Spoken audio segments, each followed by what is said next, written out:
Hello, I'm Karen Moses, editor of the Albuquerque Journal, New Mexico's only statewide newspaper. The Journal has been an independent, home-owned newspaper for more than 90 years. It is owned by the Lang family, a longtime New Mexico family, with publisher Bill Lang playing key roles in our business and nonprofit communities. Terry Cole asked that I speak a little about the Journal's role during the COVID-19 pandemic and what we are doing to address the needs of our community as journalists. First, let me tell you a little bit of trivia about the Journal. Turns out that just recently we started counting our newsroom staff and realized half our leadership team graduated from the University of New Mexico a few years ago, but we did graduate from UNM. And most of us are actually native New Mexicans. The land of enchantment is our home, and we care deeply about our state, which is why we take seriously our watchdog role in holding our elected officials' feet to the fire at times. As for covering news during this pandemic, we, like all of you, have had to change how we do our jobs. Our reporters and photographers are working remotely, going out to the community when necessary, and emailing in their stories. We have a core group of editors and designers in the newsroom coordinating our coverage and designing and proofing our pages. Covering breaking news day in and day out is never easy, but it is more challenging without getting to talk face-to-face. You have to cover news conferences via video, and you must submit questions ahead of time. It's hard to get those follow-up questions that are so crucial usually, but our team gets it done, and in fact, we are even adding new features during these challenging times.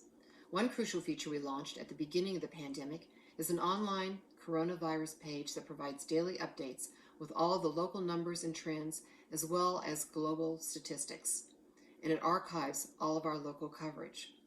It is the go-to source for everything coronavirus. And when you look at that archive, we just checked it out recently, turns out the Journal team has produced more than 400 stories and postings on this topic since our lives changed 7 weeks ago. But it's clear that the community is paying attention and cares.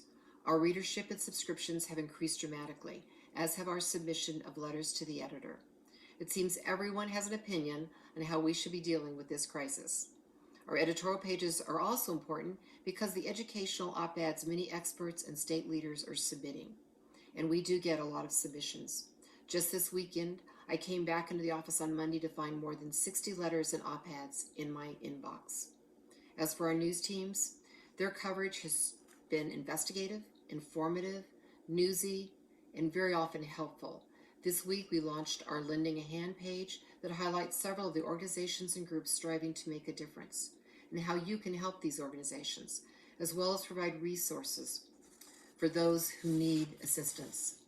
Both the Albuquerque Community Foundation and United Way of Central New Mexico is helping us find content for the page, which we publish with new material every Thursday. And just like many of you, we are facing challenging times when it comes to revenue. In fact, I want to give you a big thank you because it's because of your advertising and your subscriptions that we can exist. Without you, there would be no Journal. It's because of you that we have investigative teams to help keep watch on how our tax money is spent. We have sports reporters who provide prep and local coverage. We have arts and entertainment reporters who provide the tips for what to do on weekends, even if it's only virtual at this time. And of course, our city and business desk reporters who keep you updated on local government, school, health, and business issues and trends. Again, we appreciate your support, and we look forward to the time when we can cover in person your games, your city council meetings, your store openings, and your celebrations. Until then, take care and stay safe.